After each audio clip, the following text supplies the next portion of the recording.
So I've got a couple of Polaroid filters, and you'll notice that, as you would expect, in one orientation they let light through, but the other they block it. What you may not also know is that at 90 degrees to the sun, light is polarised, which is why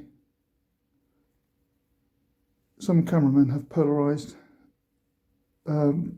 filters on their cameras to bring out and enhance clouds. If you also look at reflections, particularly off water, so I've got damp ground there, you can see that the reflection is polarised. Reflections are polarised at a angle which is most effectively called the Brewster angle.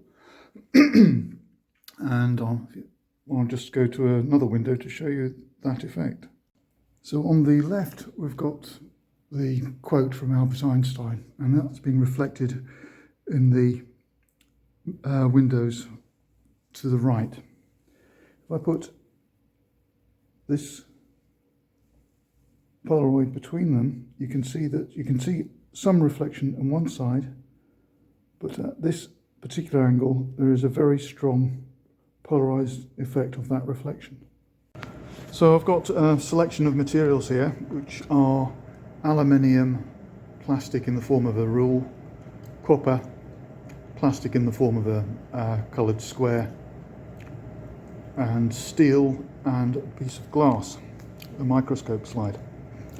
If I put a Polaroid in front of the camera lens and turn it round, you can see how the reflections of the non-conductors are minimised, and the conductors at this point remain the same. Of course, there's slight brightness compensation in the camera, but that's about all I can show here. I have placed a linearly polarizing filter between the camera and the screen, and this really shows up quite effectively the stress patterns in this ordinary rule. You can also use it to show stress patterns in other clear plastics and even sellotape.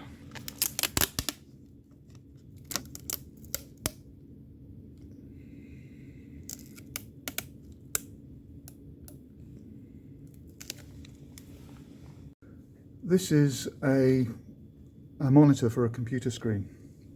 I have here a piece of glass that has got some bits of sellotape stuck to it at various angles, and if you notice, when I put a Polaroid between the two,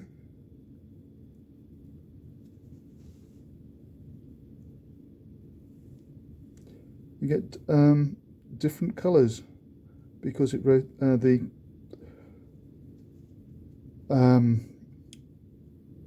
the polarizing light plane is changed slightly.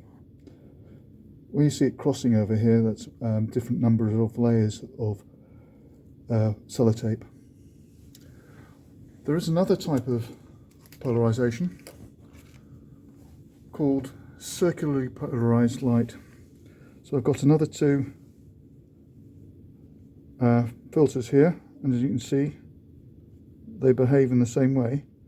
But one thing of interest here,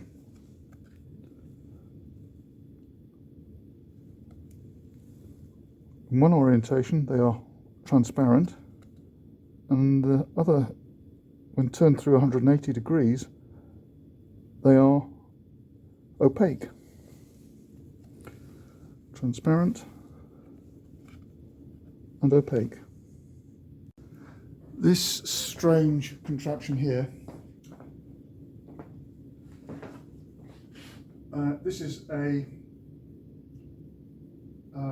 aerial designed for the catching signals from a passing satellite.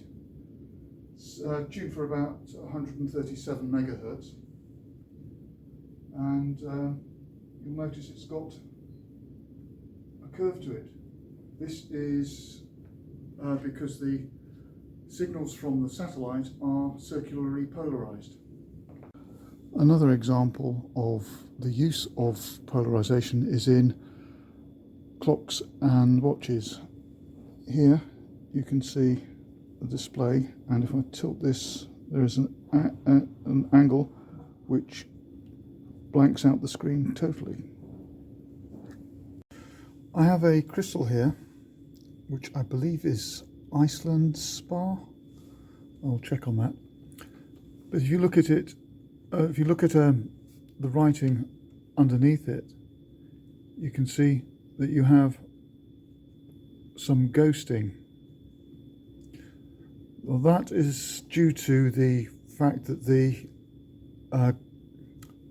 crystal has got two refractive indices, one for an ordinary ray and one for what is called the extraordinary ray. Placing a Polaroid and then turning it, you can see how there is a change in position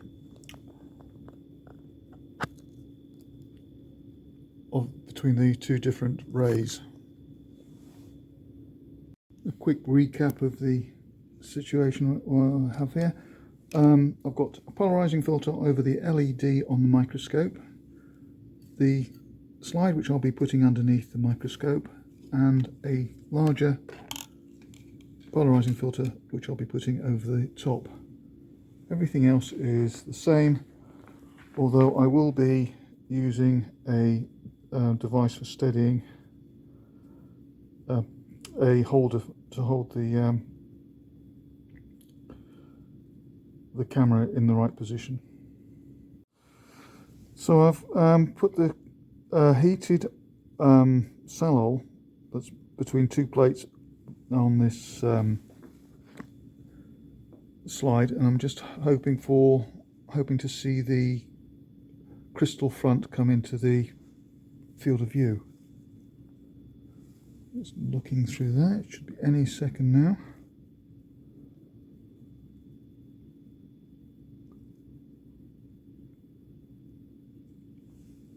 Try and get a more dark field if possible.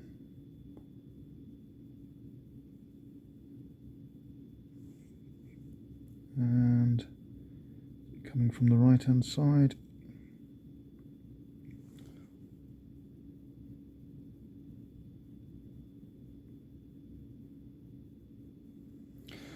See the crystals coming into